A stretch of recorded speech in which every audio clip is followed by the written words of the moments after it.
Firstly, from on behalf of Edelweiss Wealth Management, I thank Mr. Pitti for taking out time for attending this virtual conference.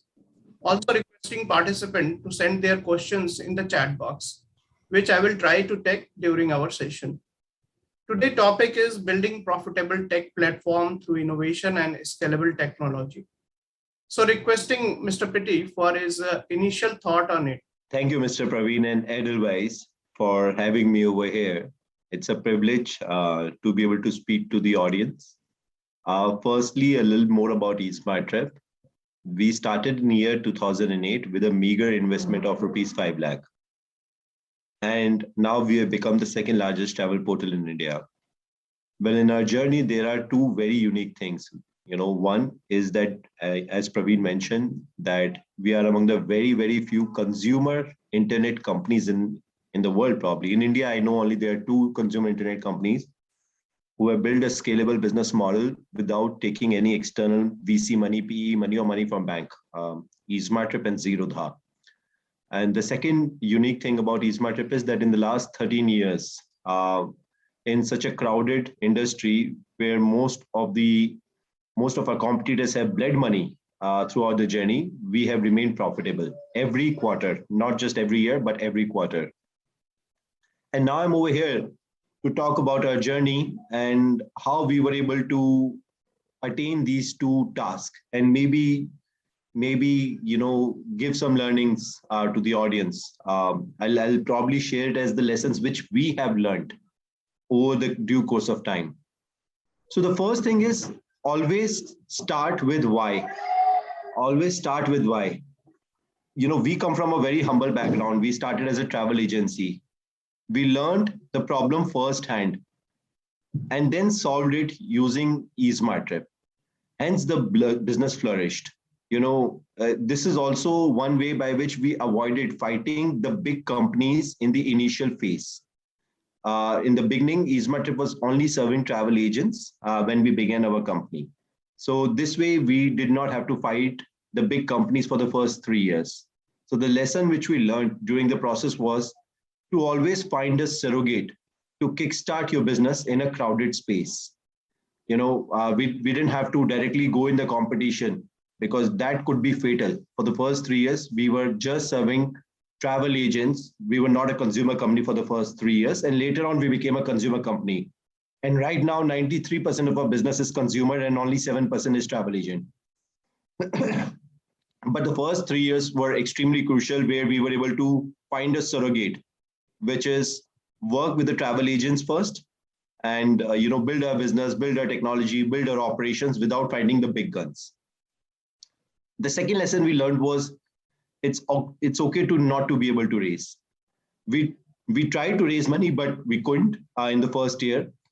But then we chose to focus on the sales. We met thousands of travel agents personally instead of creating pitch decks. We utilized our time better. PE, VC money is a good money to solve teething problems, but it is definitely not a necessity to succeed, as many entrepreneurs think these days.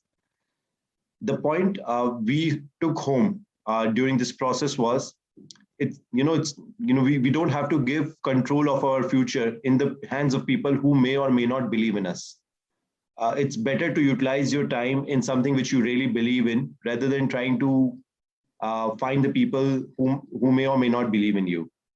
The problem we faced while we were raising money in year 2008 was, many VC and PE companies thought that the B2B business of travel agency will die down. So what's the point of investing in it? And for a B2C business, it was already too late, according to them. So, we didn't believe the naysayers, and we just continued our journey without raising the money. The third point was, pivot on the basis of future, not on the basis of current numbers. So as our B2B business was growing, but so was our worry that it might be over soon, as more and more people are avoiding travel agents. This is when we pivoted in year 2011. In the middle of doing almost 400 crore transaction worth 400 crores a year, we started eSmartTrip for regular consumers. And we found a moat there. The moat which we found was that earlier we were giving 6 to 7% commissions to travel agent. Now we only have to give 1 to 2% discount to the consumers. And hence for the operations we built, hence for the technology we built, our profitability increased dramatically as we shifted from travel agents to regular consumers. And also this is where we found that there was no need for us to charge convenience fees, which everybody was charging. See, the mode does not have to always be a technological solution. Mode could also be the operational structure. Our operational structure was built to serve a travel agent. We built our technology for our agents to serve travel agents better. However, when we shifted to consumers, we found us to have a better technology play compared to the others. Simply because travel agents are much more demanding than a regular consumer. And since we did not charge convenience fees from the day one, we grew primarily via word of mouth. And as I mentioned before, that right now 93% of our business comes from consumers and 7% comes from travel agent. The business has flipped completely from being 100% B2B company to 93% B2C company. The lesson which we learned during the process was sometimes it is necessary to take harsh decisions, even when everything is going right. Fourth point is that, stick to the basics and be disciplined. In the business, which is done only, we believe that the business is done only for two reasons. Every business has unit economics, and business can earn only 8%. Our business can only earn 8 to 10%, unlike EdTech or SaaS business. And we must respect the unit economics and not be overtly dependent on VC or PE money just because there's an abundance of it. And to be honest, once a company culture is set, it is 10 times harder to change it. So we always thought of a business to be running like a commodity business. We kept our burning very low, and we kept growing while remaining profitable, while growing organically, while growing via word of mouth, and giving majority of the value to consumers back. We also have a learning in the process. At one particular point, we were powering one of the giants, and they wanted to burn 200 crores in discount. Now, this is the learning which we had. For a weekend, that giant burned 200 crores while giving flat 2,000 rupees on every flight. And after the weekend was over, the number of tickets they were booking prior to the weekend was only 20 to 30% more than what they were doing earlier. So clearly we could see that the money which was burned, 200 crores, which was burned over weekend in giving discounts, did not come to the fruition. And the lesson which we learned was that you don't have to market a lot and tell your story. With time, your users will. And the fifth lesson which we learned was to take challenges as opportunities. At the time when lockdown was enacted, all flights were cancelled. I'm talking about March 2020. And we started getting thousands of calls from customers who were eagerly waiting to get their refunds for all the flights which were cancelled. Seeing the need of the hour, we decided to refund the money to consumers from our cash reserves, even before we got money from the airlines in our bank account. Now, this created huge uproar on social media, where people were tagging our competitors and saying that, hey, my friend got money from eSmartTrip, while where is my refund? And the second opportunity came right after the lockdown happened. Just after the second lockdown, once the second lockdown was over, we knew that people wanted to travel, but they are scared thinking that what if they get quarantined, or what if they get sick? So at that time, eSmartTrip launched another path-breaking service. The service was book any air ticket on eSmartTrip and get full refund back, including money deducted by the airlines. All you have to do is just upload doctor's prescription if you have cancelled the flight because of any medical reasons. And this was the feature which rolled our services very, very well. And when the industry basically got up by 60%, the industry came back by 60%, eSmartTrip was even 100% pre-pandemic numbers because of this feature. The lesson which we learned was, as an entrepreneur, our job is to find opportunity in the challenging times. The worry part can be handled later. With this, these are the 5 critical lessons which we have learned while building a profitable bootstrapped technology company. With this, I'm happy to start taking some questions and responding.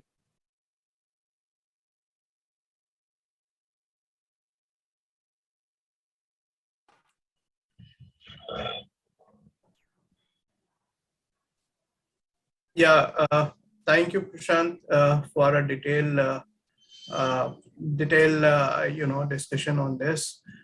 So first question I have with me, you may please put some light on how does one drive virtuous network cycle effectively to build scale? So the virtuous network, let me elaborate a little bit on this question. The virtuous net, there are 2 network cycles, to be honest, which any technology company can be in. One is the virtuous network cycle, and the other one could also be vicious network cycle. The vicious network cycle eats up the business, eats up the margin, and the virtuous one continues to grow it. So a virtuous network cycle, which at least we have understood, which anybody could build, is basically not by focusing so much on acquiring new customers, but by seeing the retention patterns. This is one thing which we believe the retention, the usability, the repeat usability, I believe is the biggest takeaway which we have, that as an internet company, if the bucket in which you are filling the new customers is leaky, then that bucket will never create a virtuous cycle for you. A virtuous cycle can only be created if the bucket is not leaky. If the new users which are coming stays with you, then the size of the bucket continues to grow. This is the only way by which one can focus. So in the beginning of any entrepreneurial journey, I believe that people should, the entrepreneur's job is to focus more on retention, repeat usability, rather than acquiring new customers. And retention comes with product market fit. If there is a great product market fit means there is a product which you have created and market demands it. Not it would be good to have it, but market needs that product. So if you have found a great product market fit, most likely your retention numbers, your repeat usability numbers will go high, and then most of the metrics will start looking in the right direction for any company. Very insightful.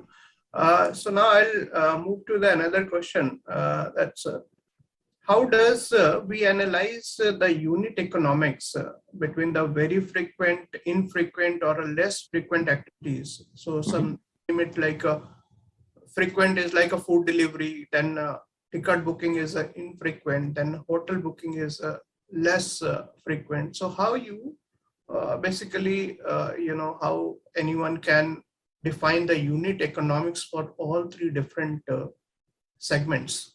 Mm-hmm. See, most of the unit economics, whoever is selling online, whether you're selling a food, whether you're selling airline tickets, whether you're selling hotel tickets, or whether you're selling groceries, most of the time unit economics equation remains the same, which is somebody is coming to your website, is buying from you. The unit economics is more or less the same, where the payment gateway charges are the same. It's somewhere around between 0.7% to 1.2%. The payment gateway charges do not vary by much. What really differs a lot from company to company, the product they're selling, is the marketing cost, the cost of acquisition. Now, for a company which is selling a low ticket item and which is also infrequent in use. So supposedly if you're selling something which people use it only once a year, but the ticket item is also very less. Hence, on a transaction, you're not going to make a lot of money. In that case, the product, the marketing budget must always be almost nil. You cannot spend money to acquire customers who's going to use your product once a year, and also is going to pay you very little amount of money. So companies like, for example, payment companies like Paytm, like PhonePe, like GPay, all these companies, the margins are extremely low or nil. The payment margins are almost nil. So they must acquire customers via word of mouth, via their services rather than via heavy advertisement. Something like, if I could also give a parallel example, it could also be WhatsApp. WhatsApp does not earn money, right? So they must, if imagine if WhatsApp had to spend 1,000 rupees to acquire a customer, that business model would never be successful. A company like WhatsApp or Facebook could only be successful since they're not charging consumers, hence they're not earning enough margins, at least in the beginning of their career. The cost of acquisition must be extremely low. But for companies like travel companies, where you're selling a big ticket item like hotel, holiday, or flight, where margins as a total amount, as a net amount, could be higher. The tickets are, the average ticket value which we are selling, for example, is around 6,500 rupees. Now, for 8% or 10% of the margin, it comes to a pretty decent amount. So hence, companies like ours can afford to spend some amount of money on marketing to get the unit economics right. But the basics of the unit economics is the gross margin you make minus all the contributions which that particular transaction had to take must be profitable for you to run your business. So the cost of marketing, the cost of discounts, the discounts you may have given to get that transaction, the payment gateway charges, and any operational cost which was aligned with that particular transaction put together must be at break even or profitable, so that your corporate expenses can be taken care of later. This is how we believe what unit economics should be.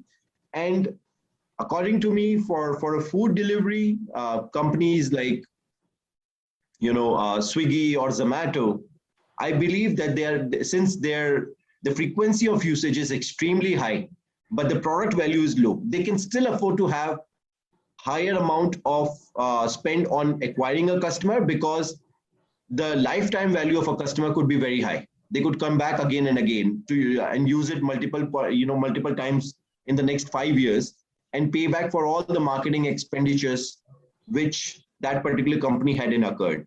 Whereas for a company like eSmartTrip, when a customer is booking one time, he's paying a significant value to the company. And to be honest, I could talk a little bit about us. We break even in the first transaction itself. However, our average lifetime usage is 3.7. A consumer in the next 5 years uses eSmartTrip 3.7 times. So this is how we calculate the unit economics, and this is how I believe everybody should look. The biggest number or metrics to look at while calculating unit economics is the cost of marketing which it will take to acquire a customer. Or I can, some more drill down to this.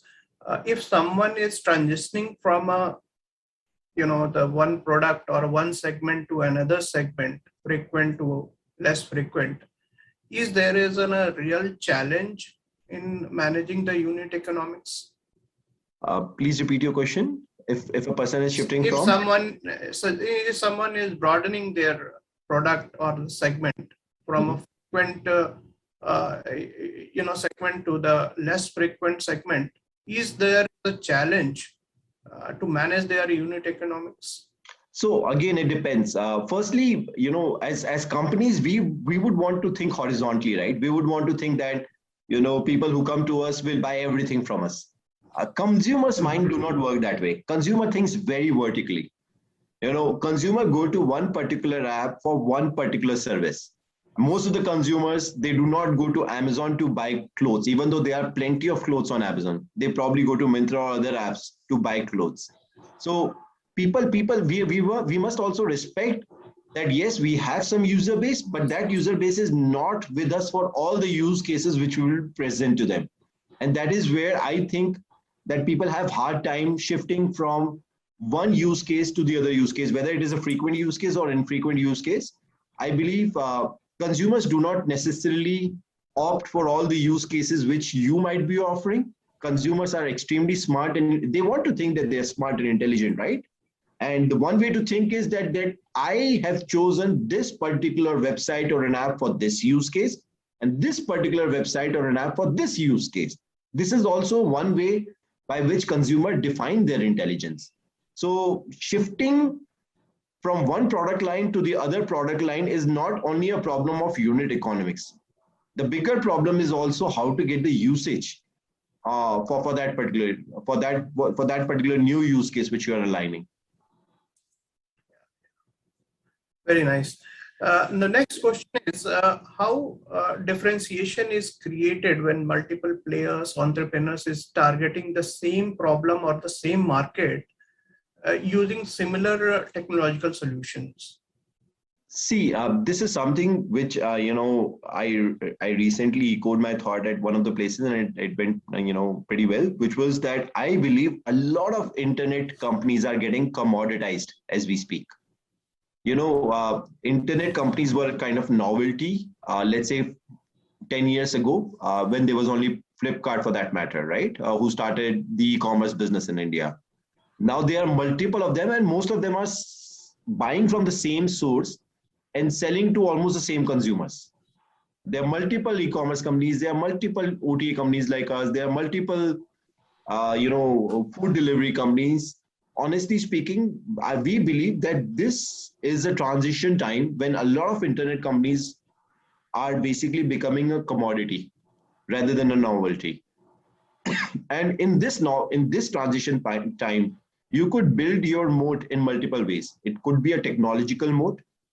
However, given the internet laws, getting an IP on a website or an app is extremely, extremely challenging.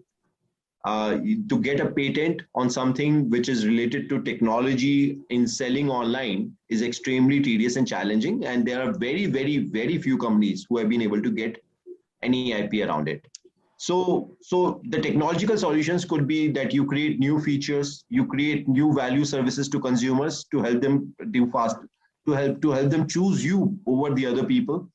I gave one example like free cancellation on medical grounds was one of the innovations which we came as a product at eSmartTrip. The other way is to actually create a moat using your operational efficiency. That I am going to be doing something which others are also doing, but I am going to be doing at far more efficient way than the others. And to be honest, this is where I believe that a lot of new internet companies can come up on the basis of efficiency.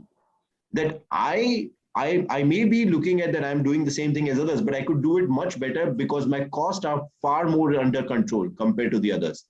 Hence, people need not only look for product innovations, but if the product is already commoditized, and if you think that the incumbent players are doing it with lesser amount of with lesser amount of efficiency, then also the moat can be created. Mm-hmm. Very nice. So the next question is, what is the way forward for the future scope of super apps? See, I think I already dwelled a little bit upon it. I believe that one super app is basically your mobile phone. Your mobile phone itself is a super app where consumers can choose to have various apps as per their liking for the product they want to use. And we believe that consumers wish to believe that they're extremely intelligent. And this is one way by which they do it, by choosing which particular line and which particular product they want to buy from that particular company. So there have been some successful super apps in, for example, one in China. And I believe that a super app probably could be successful if it is coming from connectivity. If there is a super app, like in China, there's WeChat, right? Which has become a giant super app. Now, WeChat allowed two people to talk to each other. And it became de facto channel in China for connecting two people. And then it continued to build various services on that app. So and the services which they started building upon was basically again between two people transaction, not between company to human transaction. So if you and I are using WeChat, they started building various applications where two people are using each other's for a particular app or for a particular transaction, like giving and taking payments from each other. So we believe that that was a good time. Year 2010-11 was a good time to basically start building a super app, because app themselves were not so popular at that particular time. But now to make a super app at this particular time and juncture, it's extremely hard, because consumers have billions of apps, billions of websites at their fingertip. All they have to search is payment transfer on a Play Store, and a new app will pop up and they can download that app. So my take is that, and also another thing is, there are two kinds of e-commerce companies in my understanding. One which are selling perishable units, and one which are selling non-perishable units. For example, eSmartTrip is selling perishable units. If I do not provide you service in the next 5 minutes, you may miss your flight. Or if I do not attend your call today, your hotel booking tomorrow may not be valid. And then the other ones are non-perishable unit, like the boxes which you get at home. The other perishable unit is also food, right? And the non-perishable units are the electronic items, the gross, the FMCG products. This is what we order, right? Now, both these, the perishable business of e-commerce and the non-perishable business of e-commerce, to be honest, they do not mix up really well. For companies which are selling perishable unit items and also high ticket value items, for us, the service is paramount. We must be able to pick customers' call in a very short duration of time and should be able to answer them within the 5 minutes time frame to give them the solution. While for companies like Amazon and Flipkart, who are primarily selling non-perishable unit items, they need not respond to consumers immediately. They can take their time to respond, and customers also won't mind, because hey, if somebody comes and picks up that particular box 2 days later, it's perfectly fine. There's no harm done. So hence, companies like Flipkart and Amazon cannot afford to have huge call centers, because their margins are very low for that particular transactions, and also the ticket size is low. They cannot serve consumers over the call. And if they open up their lines, they probably will start seeing millions of calls from the consumers if they open up the lines for the humans to start speaking. While for a company like ours, we must speak to the consumers immediately and solve their query immediately, because we are selling a perishable unit item. So this is why an organization who's trying to be a super app, who's trying to sell everything in one box, will find it difficult, because they will have to have two different service lines as a thought process. Now, if they keep one number, since it's one company and they must only be keeping one number, on that one number, how can they attend calls for e-commerce products and for non-e-commerce product at the same time?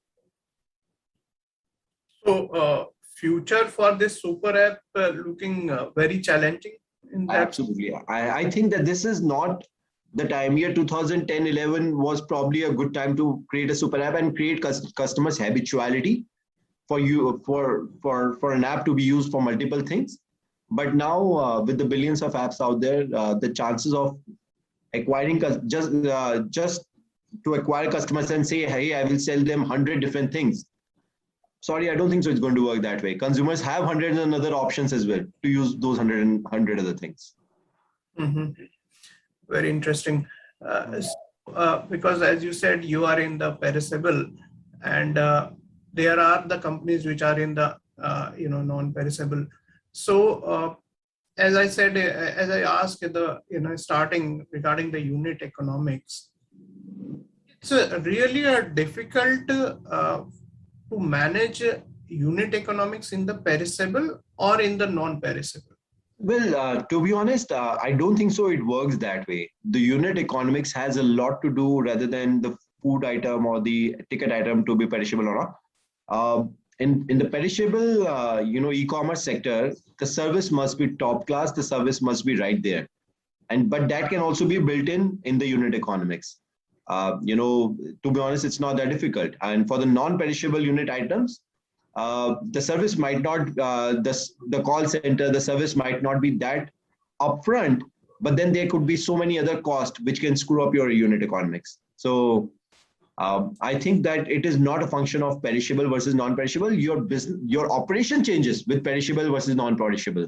Your operation, your infrastructure changes, but I don't think so. The unit economics is solely there. There are multiple companies which are selling perishable e-commerce product profitably, and there are multiple companies which are selling non-perishable product at loss making. Right.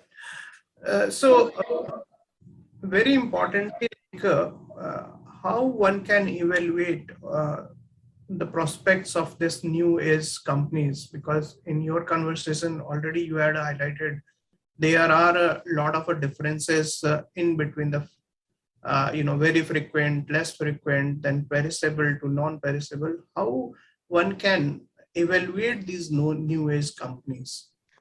See, again, of course, there must be a lot of nuance, right? If it were that simple, then everybody would be a billionaire. So there must be a lot of nuance while evaluating every company. But at the top level, the way I would put it is that there's a huge difference between a traditional company and a new age company. The fundamental difference is that in an internet consumer internet companies, most of the heavy lifting is done by technology. And once technology is set, it's proven, it's working, where it's serving millions of people, then from millions to 100 millions user base does not change much for a technology.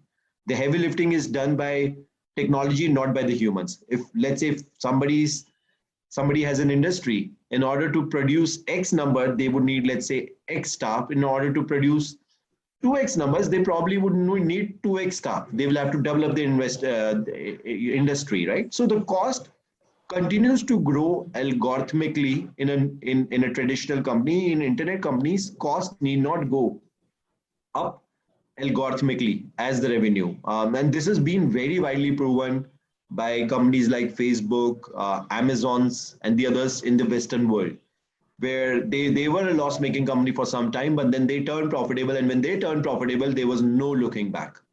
They just continue to grow and become bigger and bigger. So we believe that for a new age company, if their unit economics is right, if their business, so there are three things which I believe one should look at. One is basically, is the industry big enough or not? Number one. I mean, and second is, if the industry is big, do they have capabilities to be a significant market share in that industry? Number two. And number three, if they have capabilities to have that significant market share in the industry, are they capable to do it profitably or in unit economics profitably or not? These are the three ways. First, start from the industry. Is the industry going to be big enough or not? Is the industry growing itself or not? If the industry is too small, but you become a giant leader in that industry, then also there's a restriction on how much of alpha you can generate as an investor. So start with the industry. If the industry is big, are they capable to become the market leader? And if they are capable to become market leader, can they do it via unit economic profitability or not? This is the way by which one should assess the new age companies, according to me. Or you can add some point on this with the changing technologies, how you are comfortable on managing on a cost. Okay, so this has been a big question that the cost of technology people has been rising, and to be honest, rightly so. Since technology, as I mentioned, technology is doing the most of the heavy lifting. The cost of people who are creating this technology has been rising and rising pretty astronomically. Even at eSmartTrip, of the 400 odd staff we have, around 70 are basically hardcore tech people. And of course, rightly so, this is the biggest cost center to the company because they are the ones who are creating and managing the technology by which the company is flourishing. So one thing at eSmartTrip we have done pretty well, and I could share that learning with the audience right now, is that of the 20 founding members at eSmartTrip in technology, the 20 technology founding team members, 16 of them are still with eSmartTrip even after 10, 12 years of the journey. So we have been able to retain our staff extremely well. And there are multiple reasons for that. First is the delegation. See, not necessarily people are only working for money. People need a recognition. Humans need recognition more than money, according to me. And at eSmartTrip, we have done a fair good amount of job in recognizing people in their challenges and also giving them growth opportunity within the company.